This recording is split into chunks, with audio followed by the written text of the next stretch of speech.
Hi, good afternoon. These notes are on adding, subtracting, and renaming or borrowing with fractions. This should be on page 23 of your notebook. So let's go ahead and get started. If we open up our notebook, I've got a few notes that we need to take at the top. So let's go ahead and do those. So adding and subtracting fractions with like denominators. Well, this one's pretty simple and straightforward. All you're going to do is add or subtract your numerator, which is your top number, leave the denominator, the bottom number, the same, and simplify if you can. So for example, over here, we have 2/6 plus 3/6, so they're the same size pieces. We just have to add them together, so a total of 5/6. I'm going to look at 5/6. If it's simplified, then I'm done. If it's not, then I need to work with it. This one, fortunately, is simplified, so I can box it. My next question is 13/28 minus 6/28. Again, my denominators are the same, so I can just go ahead and just subtract. So my numerators I'm going to subtract. 13 take away 6 is 7. And then I have 7/28 left over. Now I'm going to look at this fraction. I notice that they both have a factor of 7, so let's simplify, and that's from our previous lesson. And 7 divided by 7 is 1, and 28 divided by 7 is 4. So divide by 7/7, and that leaves me with 1/4. So the difference of 13/28 and 6/28 is 1/4. All right. What if we're adding and subtracting mixed numbers with like denominators? Well, you add or subtract your fractions, then you add or subtract your whole numbers. Simplify if you can. Note, improper fractions is not simplified, so make sure that you change them to proper. I will tell you that later in the year, we are going to start leaving numbers improper because it helps us with our graphing. So let's go ahead and look at this example. So I'm going to go ahead and add my fraction pieces first.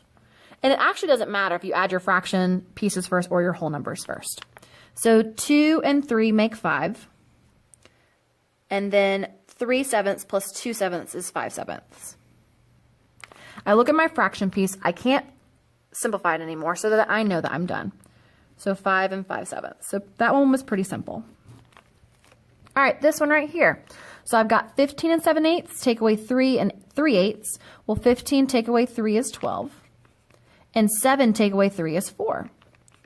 Well, I can't box this answer because 4/8 is not simplified. So let's go ahead and simplify 4/8. And we know that 4 out of 8 is reduced down to 1/2. So 12.5 was my difference there.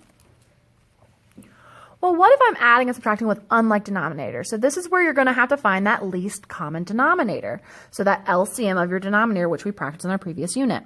Make equivalent fractions, mixed numbers using LCD, add or subtract, and simplify if you can. So let's go over here. 3/4 plus 1/3. Well, I know that these have different denominators, so they're different size pieces, so we need to make them the same. My LCM of 4 and 3 is 12. So we're going to change this to out of 12 and out of 12. So how did I get from 4 to 12 times 3? And so I'm going to also multiply that times 3. And then how did I get from 3 to 12? I said times 4. So then I'm going to multiply my numerator times 4, and I get 4/12. Now they're the same size pieces, and now I can actually add. So 9/12 plus 4/12 gives me 13/12.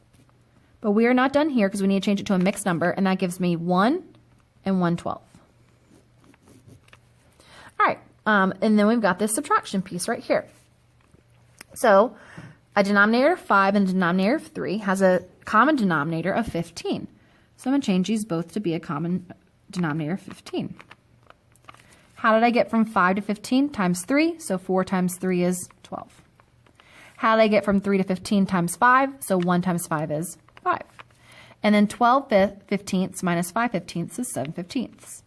I look at that fraction. I am simplified, so I can box it. Next is my whole numbers. So I'm going to go ahead and subtract my whole numbers. Well, first I'm going to look at my fractions. 7 plus, or not subtract, add.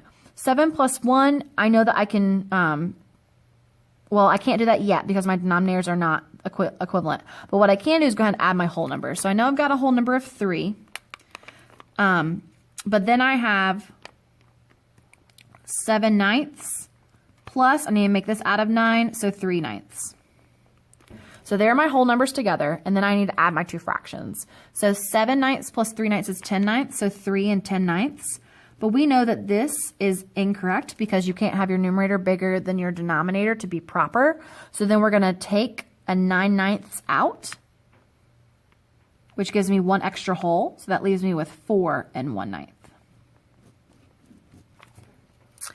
Similar steps with subtraction. Here's my thing. Make sure that when you're subtracting that your fraction numerator, when you change them to like denominators, that this one is bigger than this one, or we'll have to borrow. So let's go ahead and change these both to have a denominator of 24. So 7, so I'm not going to go ahead and do my whole numbers yet because I might have to borrow. So 7 and times 3, so 15 over 24, minus 3, and then that's times 8, so 8 24ths. Well, when I look at my numerators, 15 minus 8, I can do that without borrowing, so I can just go ahead and just subtract across. So 7 minus 3 is 4, 15 minus 8 is 7, and 7 goes over 24. And then I cannot reduce 4 and 7 24ths, so I know that I'm done. All right, so there's your adding and subtracting fractions. All right, the next thing we've got is renaming or borrowing. So think about how you would solve this problem. 102 minus 75. You would probably do some borrowing. So you have 102 minus 75. Well, you don't have enough in the ones place here, so you're going to go over here to the tens place. You don't have enough there, so you're going to borrow from the hundreds place. So you take that away, and really what you could do is you can make it 99, but I'm just going to show you how you would do it. So then you need to borrow from there, and that makes that 9, and this makes that 12. And then really you could have just borrowed. You could have done 99 minus 75, but I'll show you that later. So 12 minus 5 is 7, and then 9 minus 7 is 2.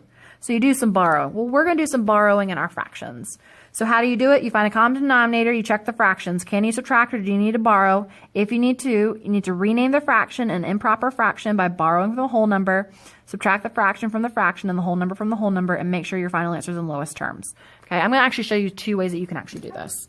So if I look here, I notice that 1 minus 5 is going to give me negative 4, and we don't want to deal with negatives yet. So we're going to borrow from our whole number. So let's borrow some from here. So let's make that 2 wholes, and let's add 6 sixths to that. So that gives me 7 sixths, take away 5 sixths. Well, I can definitely do that. So 2, and then 7 sixths, take away 5 sixths is 2 sixths. And then I need to go ahead and simplify that because 2 over 6 can be reduced to 2 1/3. Here's another way you can do it. Okay, so second way you can do it. You can change this to improper. So 6 times 3 is 18, plus 1 is 19, so we have 19 fifths, or 19 sixths. Take away 5 sixths. That leaves me with 14 over 6. And then 14 over 6, 6 can go into 14 2 times with 2 left over. And then that can be reduced to 2 1/3. So notice how we get the same answer. So I can either go ahead and borrow and subtract, or I can change to improper and subtract and then change back to mixed number. Both of them gave me 2 1/3. All right, so go ahead and try number 2. And then number 3, we're going to go ahead and do it both ways. So we're going to borrow from here and make that 3, and then add 3/3 here and make that 4/3, minus 2 2/3. And so now I can subtract my fractions. So 3 minus 2 is my whole number, and then 4 minus 2 is my fraction piece, so 1 2/3, and I don't need to simplify that. If I want to change these to improper, I can. So this gives me 12 13/3 minus 6 7 8/3, and that gives me 5/3, and 5/3 is 1 2/3. So both ways get you to the right answer. Okay, and then go ahead and do that one on your own, and then go ahead and do number 5 on your own. If you have any questions, just let me know. Put a comment at the bottom or ask tomorrow in class. All right, I hope you have a great afternoon. Bye.